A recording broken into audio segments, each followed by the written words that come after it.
의병이란 나라의 국난 극복을 위해서 민간인들이 일어났다는 점에서는 긍정적으로 보는 경우가 많습니다. 실제로 국가에 대한 애국심이 없다면 의병은 생길 수 없죠. 하지만 여기서 중점적으로 살펴볼 임진왜란 당시 조선시대의 의병은 국가가 짜놓은 행정, 전시 동원 체제 아래 있던 민병대입니다. 왕을 호위하여 모시는 근왕군의 성격이 강해서 흔히 생각하는 애국심 하나로 분연히 들고 일어난 힘없는 민중 같은 것이 아닙니다. 즉 처음부터 전쟁이 나면 동원되기로 정해져 있던 사람들이었던 것이죠.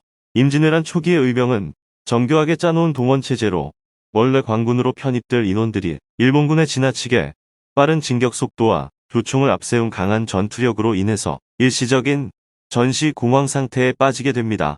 그러자 지방의 향청 및 향회 같은 자치기구에 속한 향촌 유림들이 그들을 다시 조직화한 것이고 금세 조선 조정의 행정력 아래 들어가 말만 의병이지 관군이 되었습니다. 다시 시간이 조금 더 지나면 김덕령처럼 처음부터 관과 협력해 인증을 받고 의병을 구성하는 경우도 생깁니다.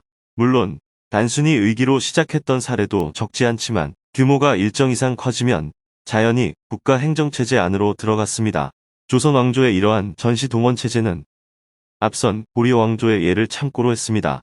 고려처럼 대규모 상비군을 유지하는 것은 비용도 만만찮을 뿐더러 백성에게 과도한 부담을 주게 되므로 작은 정부를 지향하던 조선에서 이는 큰 부담이라 판단하고 상비군 규모를 키우는 대신 유사시 동원 가능한 민병대 조직을 갖춰놓은 것이죠. 평시에는 생업에 종사하고 정기적으로 훈련을 받다가 유사시에는 지방관이 사령관, 향촌 유림이 장교, 한량, 선달이 부사관, 그리고 농민들이 병사로 동원되는 시기였습니다.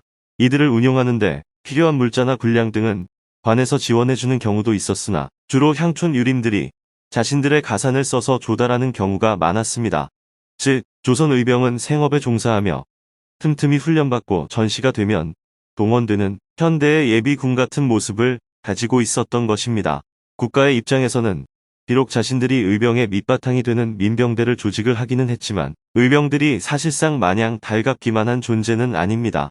상비군을 운영하는데 드는 막대한 비용을 감당할 수 없으므로 불가피하게 그렇게 한 것인데 의병이나 의병장들이 전공을 세우고 국가의 공권력을 어느 정도 대체하게 되면 그 수위를 조절하는 것이 문제였죠. 중국의 경우는 대표적으로 의병을 통해 성공한 사람이 삼국지의 유비입니다. 그는 의병을 모집하여 몸을 일으켰고 결국 왕조의 건설이라는 대업을 이루었죠.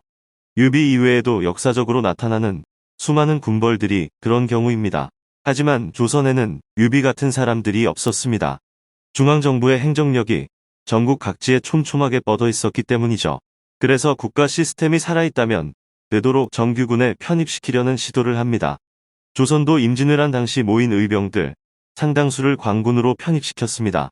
의병이 관군으로 편입되면 지휘권이야 기존의 의병장이 갖는다 하더라도 일단 정규군이 되니까 전쟁이 끝나면 해산하는 것이 훨씬 쉽죠. 그러나 이런 의병 시스템은 성공하기가 쉽지는 않습니다. 일단 장비나 보급에 문제가 있습니다. 봉건 왕조의 약한 재정력으로 그들을 마냥 유지하기란 쉽지 않죠. 심할 경우에는 보급이 형편없자 의병이 도적대로 돌변하는 경우도 있었습니다. 사실 의병들의 장비 무장이나 보급 문제 해결에 효과적으로 기대할 수 있는 것은 전리품입니다. 임진왜란과 같이 의병들의 활약이 전란의 해결에 도움이 되는 현상을 겪는 전쟁의 경우 관군이 무기 등을 지원할 여력이 안 됐기 때문에 전리품 획득의 규제를 좀 풀어주어 정부 입장에선 돈도 거의 안 쓰면서 의병들을 무장시킬 수 있었습니다. 왜군의 보급 부대를 습격하여 일본도나 창류를 획득하여 무장하기도 하고 왜군의 갑옷 같은 피복류는 피하식별의 문제 때문에 활용하긴 힘든 문제가 있었으므로 갑옷에 철 등을 녹이거나 해체해서 조선의 것으로 재생하여 쓰는 방식 등으로 다양하게 활용했습니다. 하나의 좋은 점은 의병은 일단 존재 그 자체만으로도 적군에게 지대한 심리적 영향을 미칠 수 있다는 것입니다. 자신들의 한가운데 혹은 후방이나 진경로 등에 자신들을 괴멸시키는 것은 불가능하겠지만 어찌되었든 상당한 피해를 입힐 만한 세력이 있다는 사실은 진군 속도나 경로에 영향을 미칠 수밖에 없죠. 더군다나 의병은 무장과 복장 대부분을 민간에서 쓰던 것들을 그대로 쓰기에 민간에서 쓰던 물건을 무기로 쓰는 경우 무기가 아닌 그냥 물건인 척할 수 있고 애초에 무기로 만들어진 물건이라도 그걸 숨겨버리면 일반적인 민간인과 비슷해 구별하기 힘듭니다. 아군의 사기에도 큰 영향을 줍니다. 정규군이 패퇴해 힘의 균형이 무너진 상황이라고 생각했는데 무력할 것이라 생각했던 민간인들이 갑자기 무기를 집어들고 달려드는 상황이 되면 마치 뒤통수를 맞은 것 같은 상황이 돼버리죠. 임진왜란 때 왜군의 장수들은 이러한 상황에 당황했다고 합니다. 일본 열도 내에서는 전쟁에서 장수가 전사하면 아무리 상대편에 남은 병사의 수가 많아도 그대로 끝이 납니다. 상대편의 잔여병사들은 패잔병이 되고 승전한 세력이 그대로 그 패잔병과 그 지역의 백성을 차지하는 것이죠.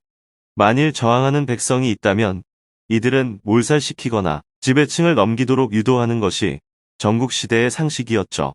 그런데 조선의 의병이란 자들은 이미 광군이 패퇴했음에도 고분고분 새 주인을 받아들이지 않고 저항하기 시작했으며 저항하는 백성을 학살하니 이걸 보고 성남 목격자들이 의병에 가담해 의병이 더 활성화되는 연쇄 반응이 이어지게 되었습니다. 여기에 이순신 함대에 의해 후방 보급이 제한받고 명나라 군까지 가세해 왜군들은 외란 대부분의 시기를 지배한 지독한 소모전으로 끌려가게 됩니다. 침략군 중에 일본의 따스한 중남부 지역 출신 왜병이 많았던 것도 문제가 됩니다. 그들에게 조선 북부 지역의 지옥 같은 추위는 공포 그 자체였습니다. 그래서 함경도로 갔던 가토 기요마사의 병력들 중 많은 수가 추위에 얼어 죽는 상황도 일어납니다. 특히 곡창지대이자 왜군이 복급 거점으로 삼고자 했던 전라도를 지켜낸 것은 의병의 공로가 결코 적지 않습니다. 왜군이 다 평정했다고 생각한 함경도 또한 하급 관리 출신의 정문부가 의병장이 되어 거의 독자적으로 탈환을 합니다. 적어도 임진왜란 당시의 의병은 정규군에 가까운 예비병력의 성격이 강했습니다. 나라의 시스템이 아직 살아있었기 때문에 가능했던 것이죠. 그러므로 초반에 밀린 광군의 빈 공백을 어느 정도 메워주고 반격의 실마리도 제공할 수 있었죠.